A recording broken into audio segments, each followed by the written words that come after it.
मैं सुशीला शर्मा ललिता प्रसाद सरस्वती बालिका inter college Bulandshahr की हिंदी विषय की आचार्य हूँ और आपके समक्ष महादेवी वर्मा जी द्वारा लिखित सांध्य गीत उससे ली गई हिमालय कविता की व्याख्या प्रस्तुत कर रही हूँ। उससे पहले मैं महादेवी वर्मा जी के विषय में संक्षेप में आपको बता रही हूँ। कहा जाता है कि भक्ति काल में जो स्थान कृष्ण भक्त मीरा का रहा है, वही स्थान आधुनिक काल के छायावादी युग में महादेवी वर्मा जी का रहा है, क्योंकि दोनों की ही कविता का जो मूल स्वर है वो पीड़ा तथा वेदना है। इसलिए महादेवी वर्मा जी को आधुनिक काल की मीरा भी कहा गया है। अब उनके द्वारा लिखित सांध्य गीत उससे ली गई हिमालय कविता मैं आपके समक्ष प्रस्तुत कर रही हूँ। कहती हैं महादेवी वर्मा जी, हे चिर महान यह स्वर्ण रश्मि छु श्वेत भाल, बरसा जाती रंगीन हास, शैली बनता है इंद्रधनुष, परिमल मल जाता बतास, पर रागहीन तो हिमनित। तो इस पंक्तियों में महादेवी वर्मा जी ने हिमालय की प्राकृतिक सुंदरता तथा उसके गुणों का वर्णन किया है। तो करते हुए कहती हैं, हे चिर महान, हे हिमालय, तुम चिरकाल से अपनी महानता तथा गौरव को बनाए हुए। यह स्वर्ण रश्मि छु श्वेत भाल, यह स्वर्ण रश्मि माने सुनहरी, रश्मि माने किरण जो हैं, छु माने स्पर्श करती हैं, श्वेत भाल माने सफ़ेद मस्तक को। भाव कहने का है कि बर्फ से ढकी हुई जो शिखर हैं, जब उन पर प्रातः काल की सूर्य की किरण सुनहरी किरण जब पड़ती हैं तो कैसा दिखाई देता है कि मानो तुम्हारी रंगीन हंसी चारों तरफ बिखर गई हो। अर्थात कह सकते हैं कि जैसे प्रकृति भी मानो अपनी प्रसन्नता को प्रकट कर रही हो। अब कहते हैं, शैली बनता है इंद्रधनुष, परिमल मल जाता बतास। और शैली माने पगड़ी बन जाता है इंद्रधनुष, मतलब रंग बिरंगा जो इंद्रधनुष है वो कैसा लगता है कि जैसे तुम्हारे मस्तक पर पगड़ी बांधी गई हो। और परिमल मल जाता बतास, और परिमल माने सुगंधित, मल मल माने मल जाती है, लेपट कर जाती है, बतास माने वायु, मतलब विभिन्न प्रकार के फूलों के संपर्क से जो आने वाली सुगंधित वायु है वो कैसा लगता है कि जैसे तुम्हारे शरीर पर सुगंधित लेपन कर जाती है। पर रागहीन तुम हिम निधान, पर तुम कैसे हो, रागहीन हो, मोह रहित हो, आसक्ति रहित हो, हिम निधान, हे हिम के भंडार। भाव कहने का है कि चाहे सुनहरी किरण तुम्हारी सुंदरता को बढ़ाए, चाहे रंग बिरंगा इंद्रधनुष तुम्हारी पगड़ी बन जाए, या सुगंधित वायु तुम्हारे शरीर पर सुगंधित लेपन करे, पर तुम पर इन सब चीज़ का कोई प्रभाव नहीं पड़ता है, क्योंकि तुम रागहीन हो, आसक्ति रहित हो। इन्हीं गुणों के कारण तुम्हें महान कहा गया है। आगे देखेंगे, नभ में गर्वित झुकता न शीस, पर अंक लिए हैं दीन चार, मन गल जाता नत विश्व देख, तन सह लेता है कुलिस भार। कहते इसमें हिमालय की दृढ़ता का वर्णन किया गया है।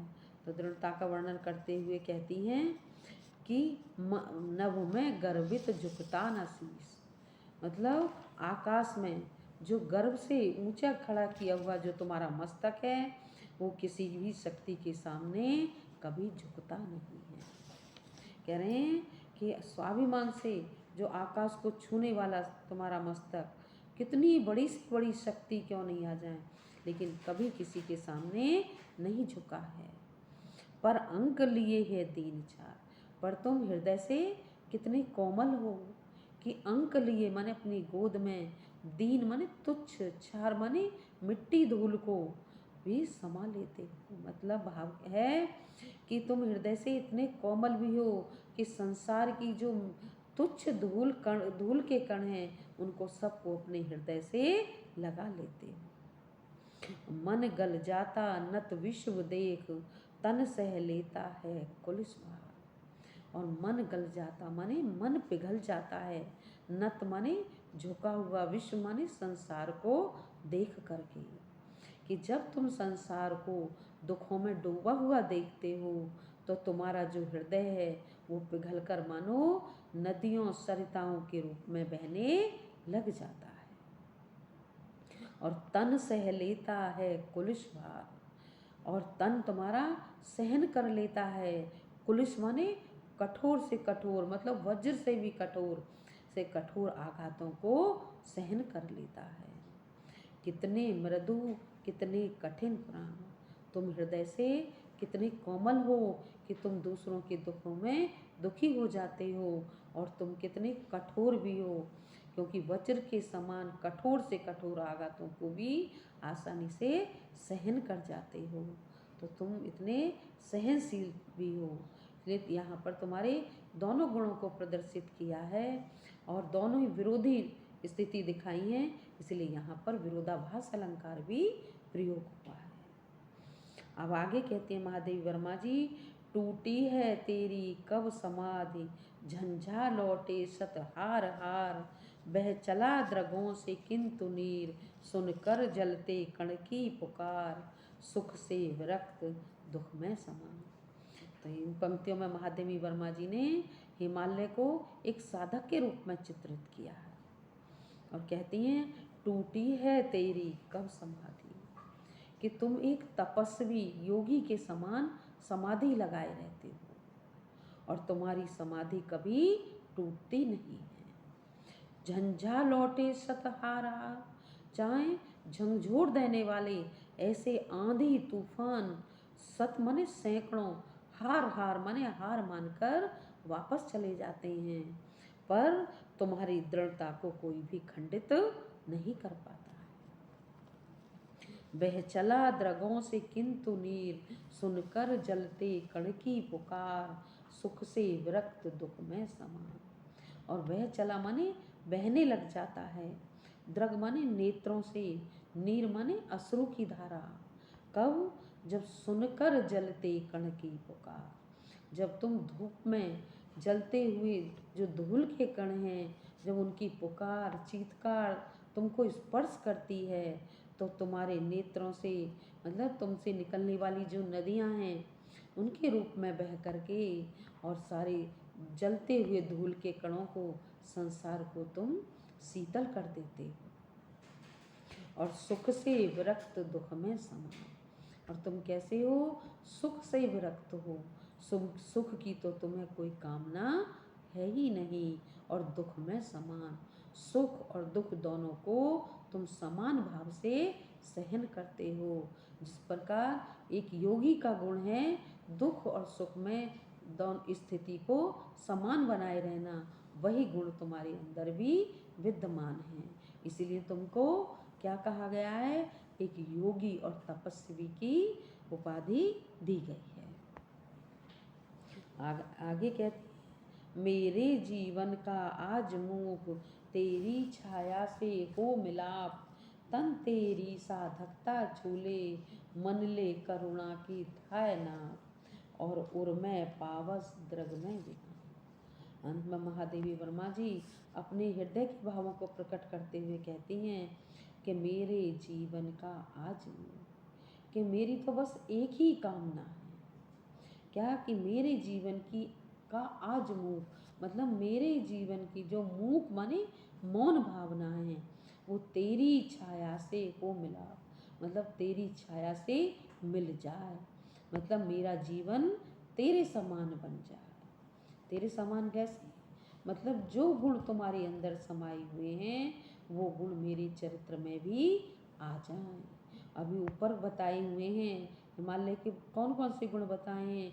हिमालय को रागहीन बताया है कि आसक्ति रहित है, और हिमालय को स्वाभिमानी बताया है, और यहाँ दयालु भी बताया गया है जो दूसरों के दुखों को देखकर पिघल जाता है, और यहाँ कितने मृदु कितने कठिन प्राण दोनों स्थिति दिखाई गई हैं, और अंत में बताया है सुख से विरक्त दुख में समान, मतलब सुख और दुख दोनों को समान रूप से सहने वाला एक योगी के समान बताया गया है।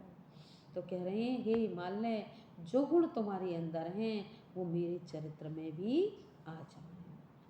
तन तेरी साधकता छूले, मन ले करुणा की थाय नाम। और मेरा शरीर भी कैसी हो जाए, कठोर साधना की शक्ति से भरपूर हो जाए। भाव कहने का है कि मेरे शरीर भी साधना की उस सीमा तक पहुंच जाए जहाँ तक तुम्हारी साधना पहुंची हुई है।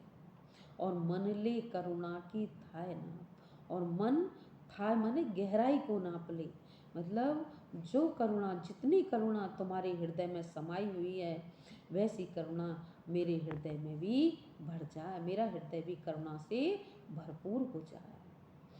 और उर में पावस, द्रग में विहान। और उर में, हृदय में क्या हो, पावस मतलब वर्षा का निवास हो।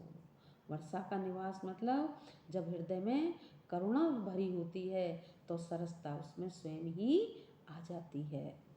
तो द्रग में विहान।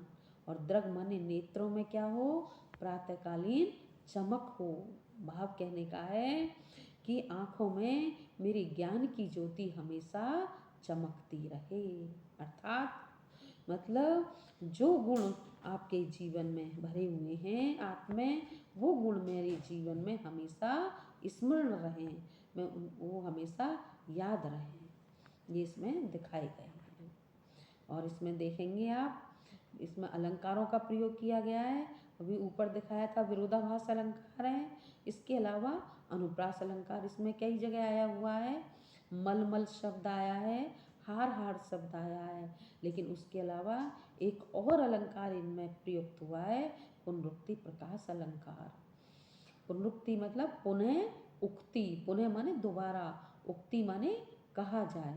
तो यहाँ पर मल मल, हार हार एक ही शब्द को दो बार प्रयोग किया गया है, इसलिए यहाँ पर पुनरुक्ति प्रकाश अलंकार भी प्रयोग हुआ है। और एक और नया अलंकार है इसमें, इन पंक्तियों में देखेंगे, टूटी है तेरी कब समाधि। तो यहाँ पर हिमालय को किस रूप में चित्रित किया है, योगी के रूप में, एक साधक के रूप में चित्रित किया है।